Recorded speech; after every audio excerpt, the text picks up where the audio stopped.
ha invitado para esta conferencia de hoy viernes al señor embajador de Palestina, el doctor Rauf al-Malki.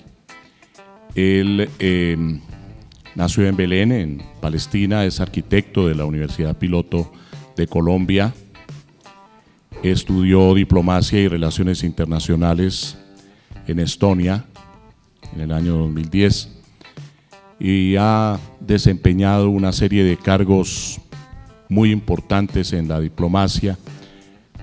Fue embajador y jefe de la misión diplomática de Palestina en Colombia desde mayo de 2014. De 2009 a 2014 había sido ministro consejero de Cultura y de Cooperación en la misión diplomática de Palestina en España.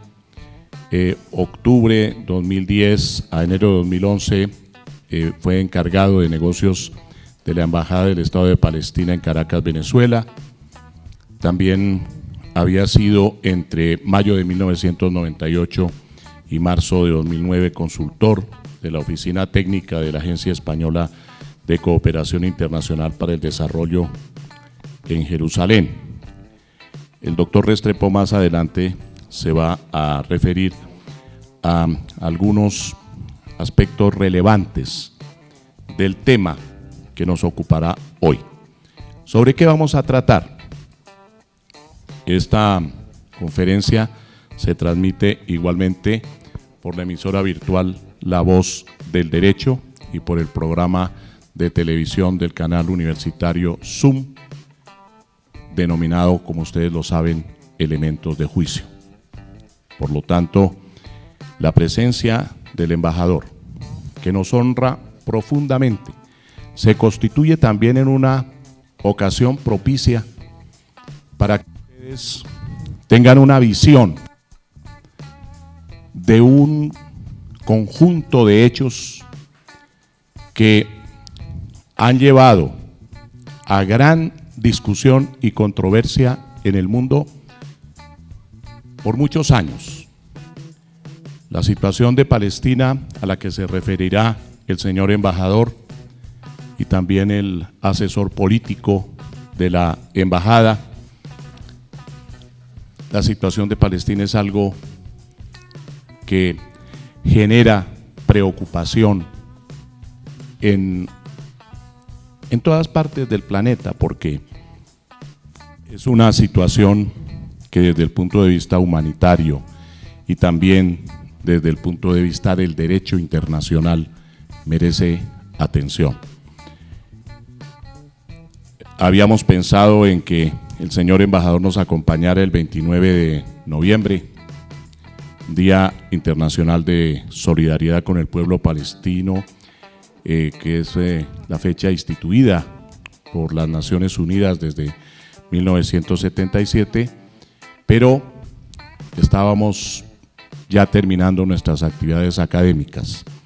De manera que lo estamos haciendo hoy, 24 de febrero, pero tenemos que hacer referencia a ese principio de solidaridad con el pueblo palestino, que tiene ganado un derecho que cada día se reconoce con mayor fuerza por organismos internacionales, por juristas, por investigadores, porque en realidad necesita que ese reconocimiento se dé a nivel mundial, porque tiene derecho a ser un Estado con todos los niveles de respeto y de consideración hacia el pueblo palestino, precisamente. Excelentísimo señor embajador, salam aleikum, shukran, son las dos expresiones que yo me sé en árabe. Que la paz sea con usted y gracias por estar aquí con nosotros. Para la Universidad del Sinú realmente es muy significativa la presencia suya y la del señor asesor en materias políticas de la embajada. Y lo es porque, como lo enunciaba el señor rector, el estudio del derecho, y son mayoritariamente estudiantes de derecho los que están acá presentes, no se agota en el estudio de las normas. He citado en muchas ocasiones ante ustedes a un gran jurista de la Edad Media, que Bartolo de Sassoferrato, que decía: ius ex facto oritur, el derecho nace del hecho, de los hechos. Los hechos tienen que ser reconocidos por el derecho y permiten también una interpretación adecuada de la normatividad. La situación de Palestina debe llamar la atención de todos los estudiosos del derecho a nivel universal. ¿Por qué? Porque el pueblo palestino ha sido agredido por la fuerza en desconocimiento de normas jurídicas internacionales. El gran León Duguay decía que el derecho sin la fuerza es la impotencia, pero la fuerza sin el derecho es la barbarie. Y lo que se ha ejercido en contra del pueblo palestino ha sido barbárico, porque ha sido el ejercicio de la fuerza en contra de las normas jurídicas. Curiosamente, debo mencionarlo yo, el Estado de Israel es el único Estado del mundo en la historia universal que fue creado por una resolución de las Naciones Unidas. Y ese Estado que reclama su legitimidad internacional, que nosotros reconocemos y que la autoridad palestina ha reconocido también. Ese Estado que fue creado por una resolución de las Naciones Unidas ahora se resiste, sin razón jurídica alguna, a reconocer resoluciones de las Naciones Unidas que han sido aprobadas por abrumadora mayoría, el 95% de los miembros de las Naciones Unidas, reconociendo los derechos del pueblo palestino. Así como históricamente todos tenemos que rechazar las agresiones de que fue víctima el pueblo judío en su momento por el Tercer Reich, no podemos legitimar ahora de ninguna manera las agresiones que el Estado de Israel hace contra el pueblo palestino en contra de normas jurídicas internacionales. Pero no basta con que digamos aquí que tenemos una gran solidaridad con el pueblo palestino, que esa existe, porque nosotros hemos sido también un pueblo a veces vejado internacionalmente y agredido. Nuestra historia reconoce cómo incluso se nos arrebató parte de nuestro territorio sin razón jurídica alguna por parte de la fuerza de un país imperial. No basta simplemente con ello. Es importante que tengamos conciencia, jóvenes, de situaciones actuales que tienen que ver con nuestra realidad nacional. Colombia recientemente suscribió un tratado de libre comercio con el Estado de Israel. Yo creo, señor embajador, que usted reconoce que Colombia tiene pleno derecho a suscribir tratados de libre comercio con cualquier Estado, incluido el Estado de Israel. Lo que no podemos aceptar los colombianos es que en ese tratado se hayan incluido territorios palestinos, y no porque lo digan los palestinos, porque lo dicen las Naciones Unidas. Territorios de palestinos que fueron ocupados militarmente, la fuerza sin el derecho, que es la barbarie. Fueron ocupados militarmente en la guerra de 1967. Y es inaceptable que Colombia firme un tratado donde esos territorios aparecen como si fueran de soberanía de Israel. Y eso es lo que nosotros como colombianos tenemos que denunciar para hacer efectivas las declaraciones sentimentales que a veces no tienen trascendencia de solidaridad con el pueblo palestino. Esta universidad, señor embajador, fue fundada por un inmigrante árabe, por un hombre maravilloso venido de Siria. Colombia, y usted lo sabe muy bien en su historia, no ha recibido grandes olas migratorias, pero tal vez los migrantes a los cuales les debemos mayor gratitud es a los árabes que llegaron a Colombia, que asimilaron nuestra cultura, que se casaron con colombianos y colombianas y que dieron origen a familias muy respetables que se han destacado tanto en la política, en la industria, en las artes. Nosotros tenemos una profunda gratitud con el pueblo árabe y en este momento esa gratitud tiene que expresarse particularmente con los palestinos, no solamente los que viven en Colombia, sino los palestinos en cualquier parte del mundo, que, como lo proclamaba expresamente nuestro señor rector, tienen todo el derecho a un reconocimiento internacional. Y tenemos también que reclamarle a Colombia, porque así como yo exalto cosas importantes que ha hecho este gobierno, yo no entiendo por qué Colombia sea el único país de América Latina que no ha reconocido oficialmente el Estado de Palestina.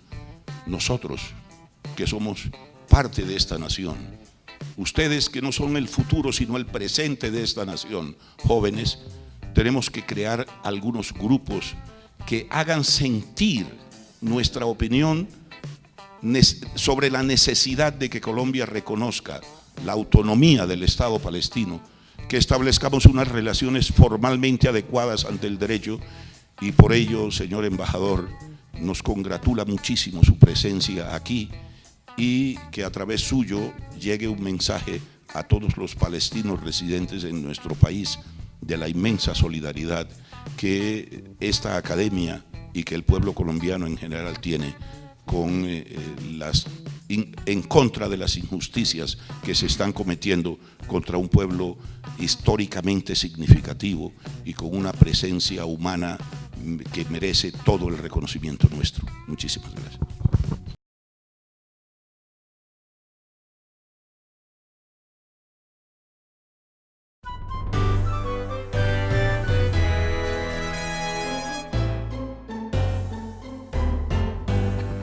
Buenos días, señor rector.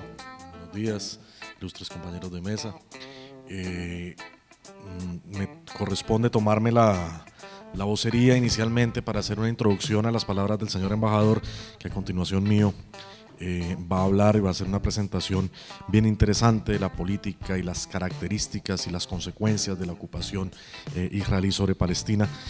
Y es mi tarea como asesor político de la embajada hacer una breve introducción contextual que bien ya ha adelantado en buena medida el doctor con estas maravillosas palabras y esta espléndida introducción donde pone el derecho como protagonista en el conflicto palestino-israelí. Y permítame justamente complementar sus palabras con lo siguiente: cuando frecuentemente medios de comunicación o investigadores universitarios o personas de la sociedad civil colombiana me preguntan o nos preguntan en la embajada sobre la solución del conflicto palestino-israelí, la respuesta es una, y es en el derecho. Todos los elementos que componen la agenda de diálogo de paz entre Israel y Palestina, todos sin excepción, están mediados ya por el derecho. Pero justamente el derecho en la negociación es infortunadamente inexistente. Las resoluciones de Naciones Unidas, toda la batería de derechos humanos o de DIH y las convenciones de Ginebra que debieran estarse aplicando y en consecuencia no debiéramos estar hablando de una agenda de negociación, infortunadamente no se aplican.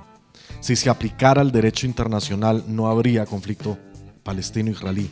Si se aplicara el derecho internacional no había necesidad de una agenda de diálogo. Si se aplicaran las resoluciones que el Consejo de Seguridad ha emitido al respecto, no habría en este momento conflicto palestino-israelí. Esto nos deja ver de entrada que hay una serie de mitos en torno al conflicto. Tal vez uno de los mitos más difundidos es que se trata de un conflicto milenario, no lo es. Que se trata de un conflicto religioso, tampoco lo es. Que se trata de un conflicto entre pueblos que se vienen disputando la tierra desde David y Goliat, sin duda no lo es. Es un conflicto de ocupación, regido por las normas que el derecho internacional tiene contempladas para la ocupación. Es un conflicto de ocupación, sencillamente. Es un conflicto que no es milenario, que inicia con los últimos 20 años del siglo XIX como antecedentes y que se va a materializar en la mitad del siglo XX, justamente en ese contexto que el señor rector y el señor decano mencionaban de Naciones Unidas y de la resolución 181 que ya voy a mencionar un poco más en detalle. Fines del siglo XIX, en Europa se discutían muchas corrientes de nacionalismo político. Ese nacionalismo que permitió la unificación alemana para fin de la década del 60, inicio de la década del 70, del siglo XIX, esos mismos nacionalismos que permitieron la unificación italiana también en el mismo periodo, esos mismos nacionalismos estaban justamente vigentes en la comunidad europea judía que había visto junto con la comunidad europea musulmana y junto con muchas comunidades europeas más, aquí no se trata de una exclusividad, había visto persecuciones durante varios siglos. Y en ese momento la comunidad europea judía piensa en un hogar nacional judío y ese es el planteamiento justamente concebido por Theodor Herzl en su libro, su famoso libro de Judenstaat, el Estado judío, que sale justamente, que conoce Europa finalizando el siglo XIX. Pero este Estado judío planteado por Theodor Herzl no se pensaba fuera de Europa. Este Estado judío se pensaba fundamentalmente en una primera opción en Europa Oriental. Cuando algunos estados de Europa Central y de Europa Centro-Occidental pensaron que el sionismo iba en contra de los intereses nacionales de esos mismos estados, estamos hablando de los judíos alemanes, de los judíos franceses, de los judíos británicos, que siendo judíos se significaban ellos mismos, se veían ellos mismos como alemanes, como franceses, como británicos. En ese momento, posiblemente el sionismo pensó en un estado fuera de Europa Oriental, fuera de Europa. Se piensa América, se piensa en regiones de Argentina, se piensa África. Palestina aparece en ese momento como una opción menor. Esa opción menor que era Palestina finalizando el siglo XIX dentro del discurso del sionismo no se puede asociar a una argumentación religiosa. Theodor Herzl era laico y la propuesta de este Estado judío en su libro de Judenstaat, y los invito a leerla, es una propuesta de un Estado con separación de poderes y con privilegio del poder civil sobre el poder religioso.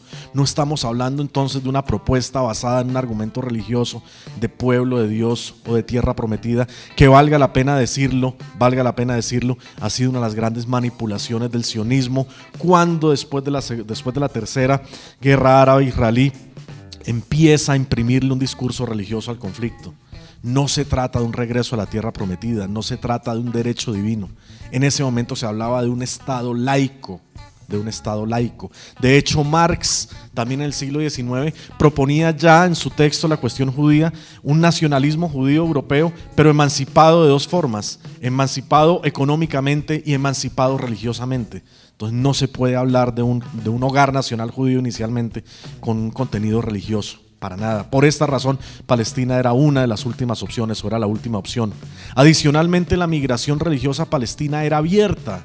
La población nativa palestina que caminaba por las calles de Jerusalén y veía en 200 metros un sitio judío, un sitio cristiano y un sitio musulmán, no podía desagregar de su identidad ninguna de estas tres corrientes religiosas.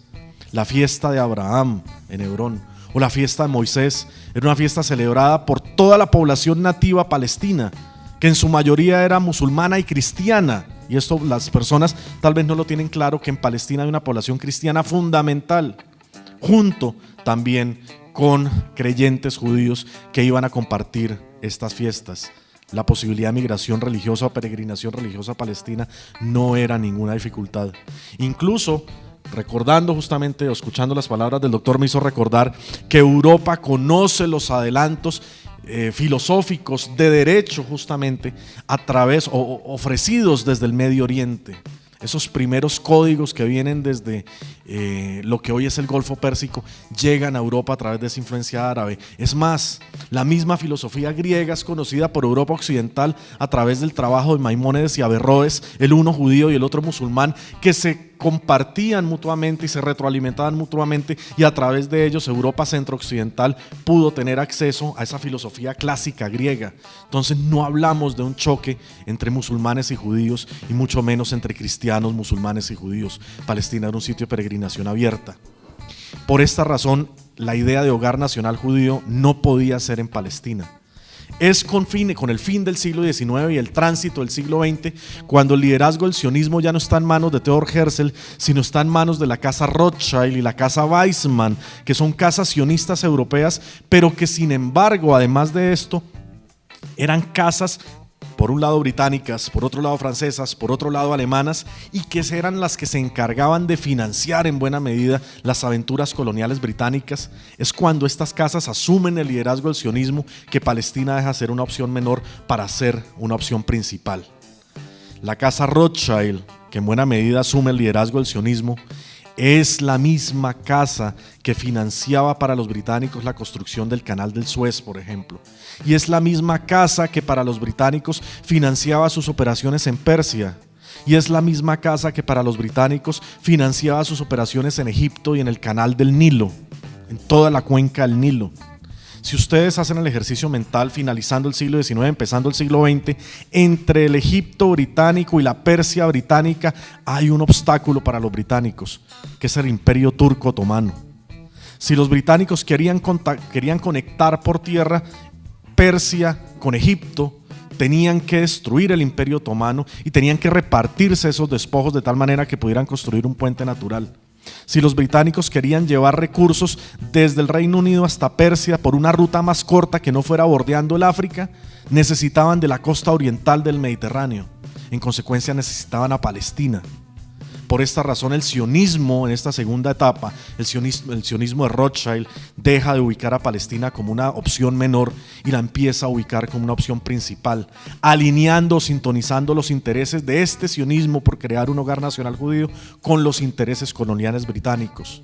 Y el primer resultado de esta alianza es el compromiso británico, un documento que este año casualmente cumple 100 años, que es la Declaración Balfour, donde el gobierno británico se compromete simultáneamente, primero con los sionistas, con la Declaración Balfour, en crear un hogar nacional judío en Palestina, y simultáneamente también la corona británica se compromete con los árabes, que en ese momento eran un apoyo fundamental, peleando desde adentro contra el Imperio Turco en pleno contexto de la Primera Guerra Mundial para crear un Estado árabe. Alguien a quien no le pertenece la tierra le promete a terceros esa tierra que no le pertenece. Ese es el rol británico justamente en ese momento en el conflicto palestino-israelí. Después de la explosión del Imperio Turco y previamente habiéndose acordado entre los británicos y los franceses a través del acuerdo Sykes-Picot la distribución del Imperio Turco, los británicos crean justamente en Palestina, y no solamente en Palestina, sino en ese corredor que comunica el Mediterráneo con el Golfo Pérsico, incluyendo lo que hoy es Jordania, incluyendo lo que hoy es Irak y lo que hoy es Kuwait, y la franja petrolera de Arabia, esa franja occidental de Arabia que da contra el Golfo Pérsico. Crean un puente en tierra y crean allí mandatos, los famosos mandatos británicos sobre los despojos del Imperio Turco, mientras que los franceses toman lo que hoy es Siria y lo que hoy es Líbano, sembrando también en buena medida la semilla de lo que después iba a ser la guerra civil libanesa y todo el contexto de Siria actual, pero eso es otra historia. En ese momento donde se reparten entre británicos y franceses las ruinas del Imperio Turco, finalmente de las dos promesas que habían hecho los británicos, al menos en lo que tiene que ver con Palestina, la corona británica va a favorecer los intereses del sionismo y va a favorecer entonces migración de europeos judíos a Palestina. Europeos judíos que culturalmente eran europeos, que étnicamente eran europeos, que históricamente eran europeos, que tenían 2000 años de vivir en Europa. Y para que en 2000 años no os parezca una cifra abstracta, hagan el ejercicio mental de pensar cuántos años tiene América descubierta, un poco más de 500 años. Imaginen entonces 4 veces ese periodo, esta persona viviendo en Europa. Sin duda, cuando sale de Palestina en el siglo I, tenía eventualmente alguna relación con la tierra, pero cuando llega a Europa y transcurren 20 siglos, esta persona que va a intentar regresar o que va a regresar favorecida por el sionismo a Palestina, este europeo, judío, religión, pero étnicamente europeo, culturalmente europeo, muy poco tiene que ver con la población nativa y muy poco tiene que ver con Palestina histórica. Sin embargo, regresa apoyado por los británicos y configura el 15% de la población nativa. La población nativa sigue siendo el grupo mayoritario, el 85% de la población. Sin embargo, después de la Segunda Guerra Mundial y cuando los británicos levantan su mandato y le dejan el problema a las Naciones Unidas para que las Naciones Unidas decida qué hacer con lo que era el mandato británico. Sin embargo, después de la Segunda Guerra Mundial, en uno de sus primeros actos administrativos, las Naciones Unidas, sin que estuvieran sus funciones en la Carta de San Francisco, no está esta función establecida, que la ONU parta territorios de un tercero para crear dos estados donde antes era uno. La ONU, sin embargo, en noviembre de 1947, con la famosa resolución de partición, la 181, decide partir Palestina y entregarle el 56% de la tierra a quien representaba tan solo el 15% de la población total y el 42% a lo que era el 85% de la población total. Es una distribución caprichosa. Jerusalén iba a ser el 2% como un espacio internacional. Colombia hacía parte del Consejo de Seguridad de Naciones Unidas con el expresidente López, liberal. Colombia se abstiene y se abstiene con tres argumentos fenomenales, tres argumentos fundamentales. El primero, la distribución del 56%, el 42%, es una distribución caprichosa, decía el expresidente López, que no obedece a la realidad en el terreno. La segunda posición colombiana, esa distribución caprichosa va a generar un problema más grande del que estamos intentando solucionar. No podemos ser cómplices de ese problema. Y la tercera posición del presidente López, la población migrante árabe, como lo mencionaba el doctor, es una de las principales poblaciones colombianas. Y nosotros, como colombianos, no podemos cometer esa injusticia con el pueblo palestino. Y la posición colombiana es abstenerse en esa decisión de partición. Se toma la decisión que sin duda es caprichosa, sin duda obedece intereses coloniales, y al año siguiente ya no es 56, 42 y 2, es una distribución porcentual del 78-22, 78% para el migrante europeo que no tenía relación con la tierra y que representaba el 15% de la población total, para ese el 78%, y para la población local el 22%. Allí se genera una expulsión masiva de palestinos, entre 700.000 y 900.000, que hoy son 4,5 millones, 5 millones, y es una de las líneas rojas de Israel. Estos palestinos que yo mismo eché, y que hoy en el sistema educativo israelí niego, porque está prohibido hablar de este periodo y esta expulsión masiva, no pueden regresar a Palestina. Los que yo eché en el 48 no pueden volver. Pero el que vino desde Palestina y vivió en Europa durante 2000 años, hoy sí lo puedo llevar a Palestina. Justamente con el caso de Odebrecht se ha discutido mucho que el presidente Toledo está refugiado en Israel. Y no es gratis. Cuando el presidente Toledo fue presidente del Perú, buscaron o realizaron 3 procesos migratorios de judíos peruanos que querían regresar a su patria milenaria que era Israel. ¿Y quiénes eran estos judíos peruanos? Indígenas amazónicos del Perú, que con el argumento que por el temor a la iglesia cristiana ellos habían negado su origen judío, habían permanecido ocultos durante 500 años y hoy no tenían ningún problema en reconocer nuevamente su judaísmo. Indígenas peruanos del Amazonas que no tienen absolutamente nada que ver con Palestina. Sin embargo, en la presidencia de Toledo fueron justamente migrando a Israel. Estos sí tienen derecho de ir, así no tengan ninguna relación. Pero los que Israel echa en el 48, esos sí no pueden volver. Es una de las líneas rojas de Israel. Sobre estos refugiados hay decenas de resoluciones de Naciones Unidas, de Asamblea General y de Consejo de Seguridad que ordenan su regreso y ordenan su indemnización. Y es uno de los componentes de resoluciones que no se cumplen. Voy a hacer un salto largo porque en 3 minutos pretendo terminar. 1967, Tercera Guerra Árabe-Israelí. La distribución territorial ya no es 78-22.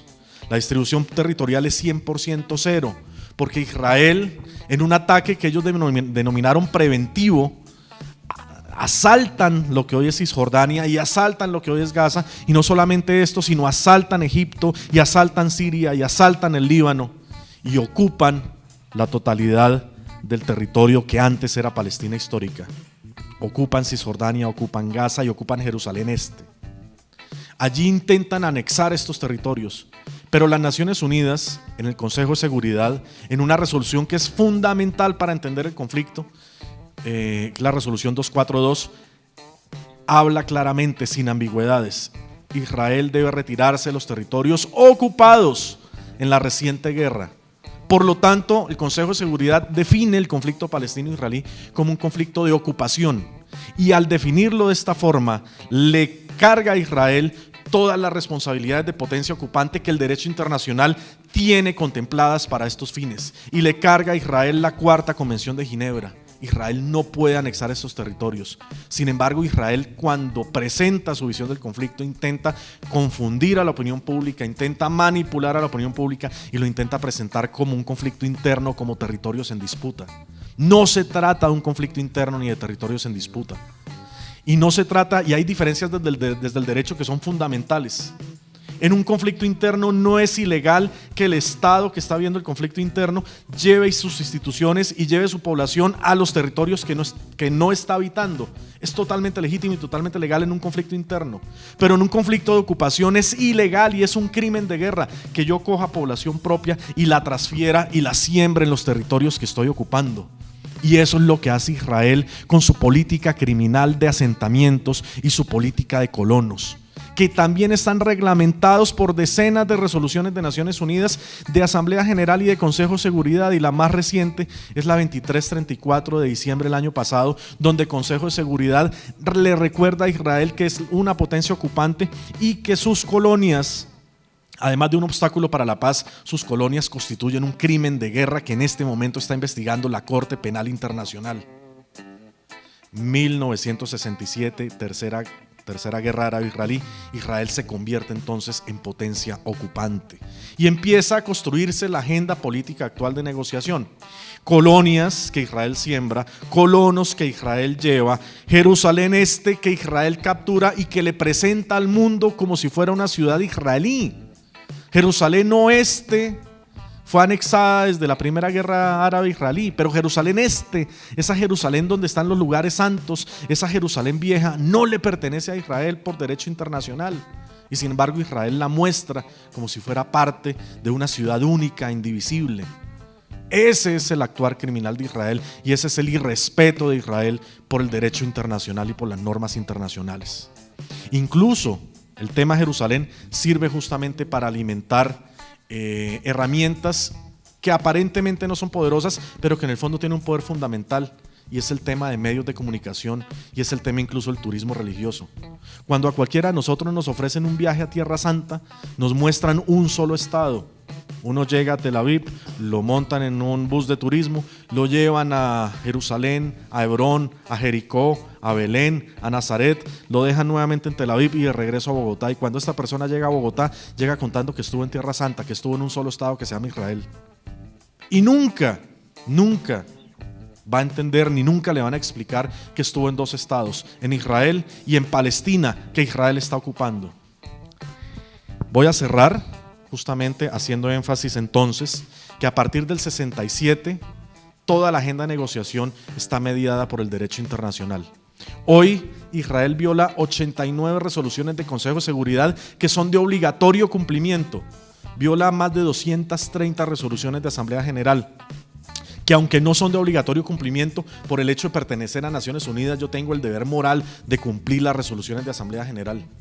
Viola una opinión consultiva de la Corte Internacional de Justicia que en 2004 ordena tumbar un muro que Israel construye no en la frontera como lo pretende hacer la actual administración estadounidense con México, no en la frontera, sino un muro que Israel construye dentro del territorio palestino, intentando crear una frontera de facto, adueñándose de territorios estratégicos donde hay recursos naturales. Esto la Corte Internacional de Justicia ordenó tumbarlo desde el 2004. Israel hoy es otro de los elementos que viola. Viola la Convención de Ginebra, la Cuarta Convención de Ginebra, en lo que tiene que ver con su responsabilidad como potencia ocupante. Y genera algunos elementos que seguramente el embajador va a profundizar en ellos, que son totalmente críticos en el derecho, como una aberración legal que se llama detención administrativa, que solamente ocurre en Israel. Si el derecho internacional se aplicara hoy, si se aplicara la resolución 242, una sola de las 89 que Israel viola, o se aplicara la resolución de diciembre, la 2334, una sola, hoy no estábamos hablando de conflicto palestino-israelí. Aquí el gran sacrificado en este conflicto es sencillamente el derecho internacional. Muchas gracias.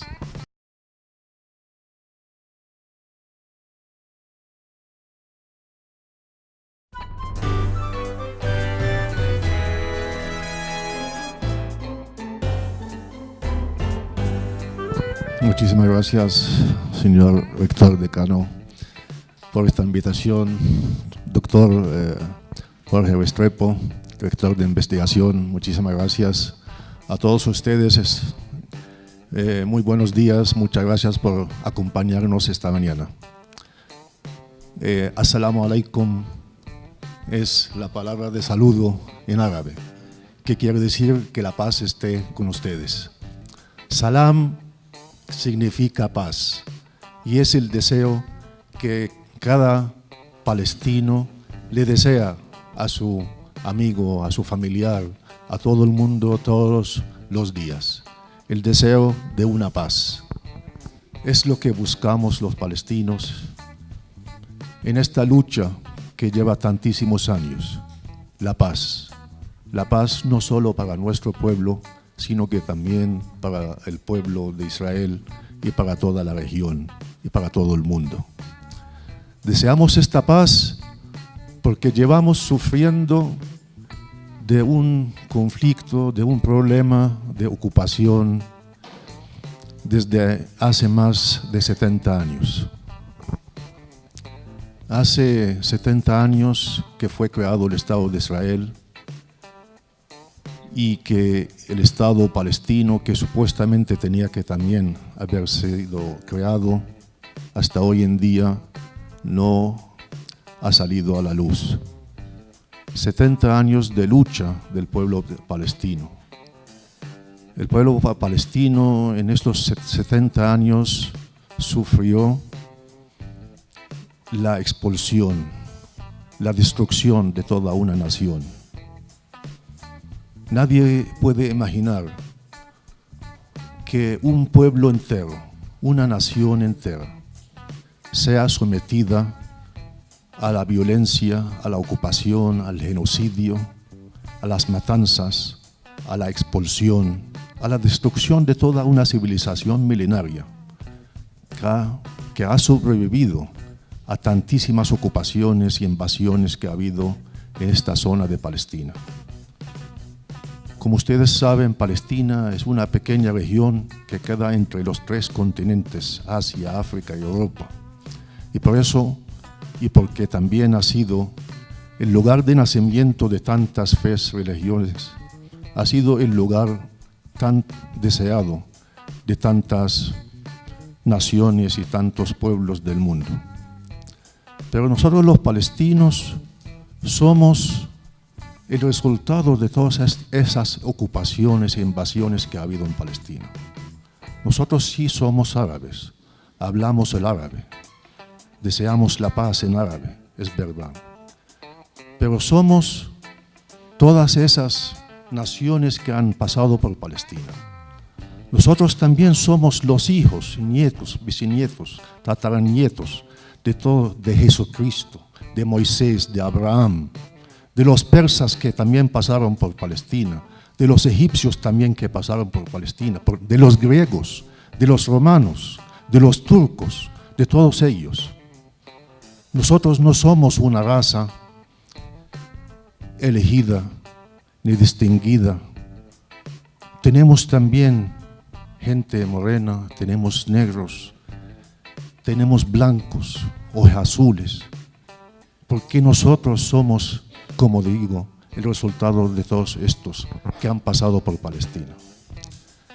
Pero eso no hace que nosotros no seamos una nación. Somos una nación y pertenecemos a la nación árabe, como aquí también Colombia pertenece a lo que es las naciones o pueblos de Latinoamérica. Somos parte de ese mundo. Somos musulmanes, somos cristianos y algunos también somos judíos. Samaritanos, también otra secta.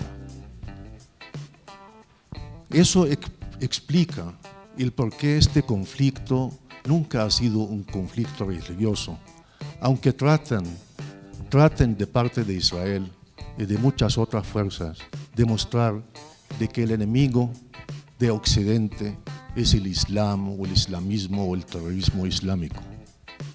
Pero en Palestina siempre hemos convivido todas las fes juntas.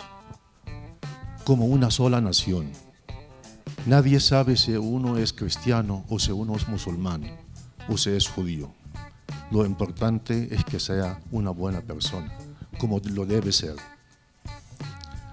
70 años de lucha y no hemos cedido, porque creemos en nuestro derecho a seguir luchando hasta conseguir nuestros objetivos de ser un pueblo libre, un pueblo independiente. 70 años son muchos años de sufrimiento.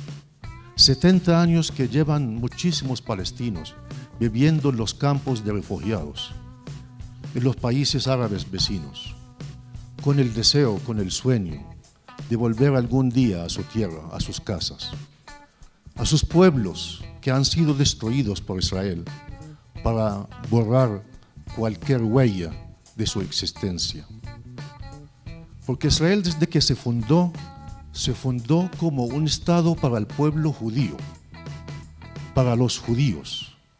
¿Y cómo hacen entonces con un pueblo autóctono que ha vivido ahí en esa tierra, que la ha cuidado durante todos estos años? La única solución que ha habido es hacer una limpieza étnica en contra de esa población para obligarla a que deje su tierra y salga como refugiada a vivir en otros destinos. Y de esta manera pueden conseguir que el Estado sea solo para los judíos. Cuando empezamos a negociar con Israel en el año 92 o un poquito antes, para conseguir un acuerdo de paz, porque soñamos de que podamos finalmente convivir como un Estado palestino al lado del Estado de Israel. Habíamos reconocido el Estado de Israel sobre el 78% de nuestra patria histórica. Pero hasta el momento Israel no ha reconocido el Estado palestino, y no solo no lo ha reconocido, sino que ha hecho todo lo posible para que no haya un Estado palestino sobre este 22% de lo que queda del territorio palestino. Nosotros reconocimos el Estado de Israel con el deseo de poner fin a este conflicto que llevaba muchos años. 50 años de ocupación del territorio palestino ocupado, Cisjordania, la Franja de Gaza y Jerusalén Oriental. Y más de 25 años de negociaciones con Israel para poder establecer el Estado palestino. Empezamos las negociaciones con el objetivo de que al cabo de 5 años podamos conseguir el establecimiento de un Estado palestino sobre la mayor parte del territorio palestino ocupado. Pero esas negociaciones terminaron en nada después de esos 25 años, porque Israel siguió con su política de expropiación de territorio palestino ocupado, construyendo más y más asentamientos entre lo que es el territorio palestino ocupado. Hoy en día hay alrededor de 700.000 colonos judíos viviendo en Cisjordania. 700.000 colonos judíos que han sido trasladados por el gobierno israelí a esas colonias ilegales construidas en territorio palestino ocupado, en contra del derecho internacional, a pesar de la condena continua de las Naciones Unidas, de la comunidad internacional. Cuando hablamos de 700.000, tal vez este número, esta cifra no es alarmante en Colombia cuando hablamos ya de una población de alrededor de 54 millones, ¿verdad? Lo que hay en Colombia. En Cisjordania lo que hay son 2,5 millones de palestinos que viven allá. Cuando usted traslada 700.000 colonos a vivir en ese territorio tan pequeño, dentro de otros 2,5 millones de palestinos, quiere decir que usted está haciendo algo grave, o sea, pretendiendo que nunca haya un Estado palestino. Pero ¿cómo lo puede haber? Donde han construido asentamientos o colonias judías en todas partes del territorio palestino. El que va y visita Palestina, Cisjordania, encuentra colonias judías en todas partes, en todas las colinas, controlando todo lo que es la geografía palestina. Carreteras que hechas solo para los judíos, donde los solo judíos, colonos judíos, pueden andar por esas carreteras. Palestinos, pues está prohibido que anden en esos caminos. Lo que quiere decir que Israel ha creado en este territorio un sistema de apartheid. Apartheid, todos conocemos esa palabra. Lo que ha habido en Sudáfrica, hoy en día lo hay en Palestina. En Palestina, Israel impone 2 sistemas judiciales, 2 sistemas económicos, 2 sistemas sociales, 2 sistemas incluso también militares. El palestino, que le está prohibido construir sobre su tierra, está prohibido extender los límites de sus pueblos, de sus sociedades, le está prohibido entrar a Jerusalén, le está prohibido tirar una piedra al soldado israelí que ocupa su tierra, mientras que el judío colono puede tener todo el derecho que desea en construir sobre tierra, incluso tierra privada palestina. Hace muy poco, el Parlamento israelí aprobó una ley donde legaliza todas aquellas colonias judías que han sido construidas sobre el territorio palestino ocupado, incluso según la propia ley israelí, eran ilegales, porque estaban construidas sobre tierras privadas palestinas. O sea, que el Parlamento israelí lo que hizo es legalizar el robo de la tierra palestina.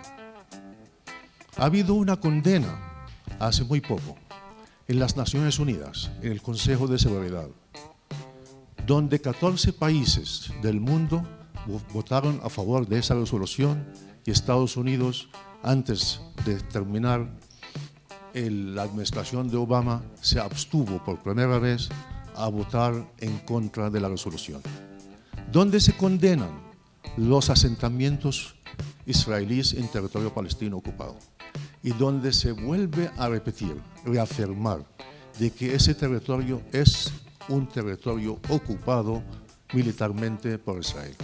Y se llama a las naciones del mundo de que boicoteen lo que son las colonias y que trabajen para que esta ocupación llegue a un término, a un fin. Eso nos conduce a qué? ¿Qué pasa con las negociaciones con Israel? Como digo, 25 años de negociaciones no han conducido a nada, porque Israel, mientras negociaba, seguía con su política de construcción de asentamientos. Y hacía que el 60% del territorio de Cisjordania ocupado, que es el Valle del Jordán, se convierta en una zona militar donde se prohíbe incluso a aquellos palestinos que viven allá poder entrar o aprovechar de los recursos naturales o incluso de su propia tierra. Lo que conllevó a que esas negociaciones pues terminaran en una frustración, y de parte de los palestinos dejamos de seguir este juego, porque Israel nunca ha mostrado una seriedad en cuanto a conducir esas negociaciones. Y Israel aprovechaba de esas negociaciones para cubrir sus acciones dentro del territorio palestino y seguir confiscando más tierras y decirle al mundo, pues aquí estamos negociando. Que de tal manera que se convirtió el proceso de paz no como un medio, un método de llegar a la paz, sino como un objetivo. Todo el mundo, pues, mientras estamos negociando, pues todo el mundo contento.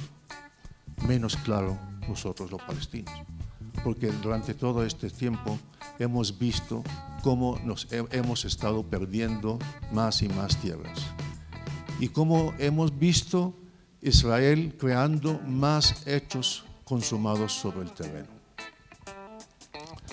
De tal manera que hemos pensado que la única manera de continuar con nuestra lucha por nuestros objetivos es la lucha pacífica, la lucha popular. Los palestinos salen a las calles a protestar por la confiscación de sus tierras de manera pacífica, todos los días, con también apoyo de gente que viene de todas partes del mundo a mostrar solidaridad y apoyo a esas luchas. Y nos dirigimos también a nivel internacional, a las Naciones Unidas, al Consejo de Seguridad, a todos los organismos internacionales y a las naciones del mundo buscando el apoyo de nuestra causa. Porque buscamos el apoyo a una lucha pacífica, a una lucha política, diplomática, jurídica, para conseguir nuestros objetivos. Y eso nos trae a que en Colombia llevamos como misión diplomática 20 años de relaciones con el Estado de Colombia.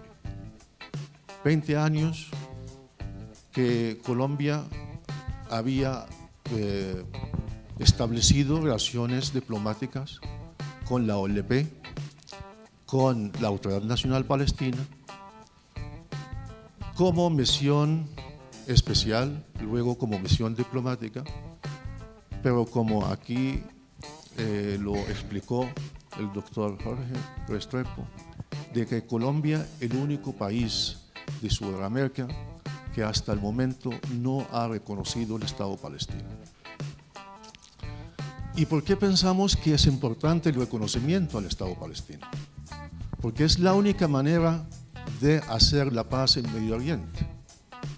La única manera, la única opción que hay es la opción de dos estados.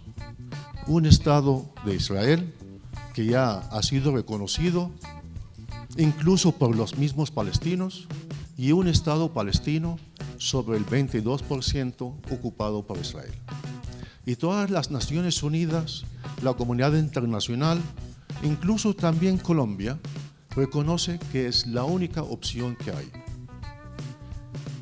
Colombia tiene una posición de que el reconocimiento se tiene que hacer cuando los palestinos y los israelíes lleguen a un acuerdo negociado. Nosotros decimos de que lo hemos intentado. Yo creo que 25 años de negociaciones son más que suficientes para mostrarle al mundo y a Colombia de que Israel no tiene ninguna intención en la paz ni en la construcción de un Estado palestino.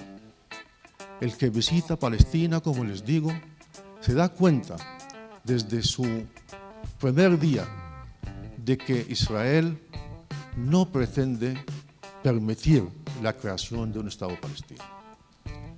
Entonces, seguir negociando con el propósito de negociar no me parece que es un buen camino. Al contrario, así Israel puede seguir con sus políticas para siempre. Y lo hemos tratado de explicar a todos nuestros amigos en todo el mundo que hasta hoy en día no han reconocido el Estado palestino. De que con el reconocimiento Israel tal vez, y digo tal vez, pueda convencerse de que todo el mundo está a favor de la creación de un Estado palestino, de que todo el mundo reconoce el Estado palestino y de que es un hecho y de que Israel tiene que negociar es con un Estado bajo ocupación, pero también con el patrocinio de todas las naciones del mundo, de las Naciones Unidas, de las potencias internacionales. Las negociaciones con Israel no pueden ser entre ellos y nosotros, como pretenden siempre decir, porque ya lo hemos intentado. Y Israel, que es la potencia ocupante, Israel la que domina todo el territorio palestino, la que controla las fronteras, la que controla las zonas llamadas militares, la que controla todo en Palestina, no puede ser que se sientan con nosotros dos, uno bajo ocupación y el otro ocupante, a dejarnos solos sin que Israel fuera presionada por la comunidad internacional para que acepte las reglas del juego y acepte la opción de dos estados. Así que el reconocimiento del Estado palestino es el que convence a Israel de que la paz se puede hacer solo a través de eso.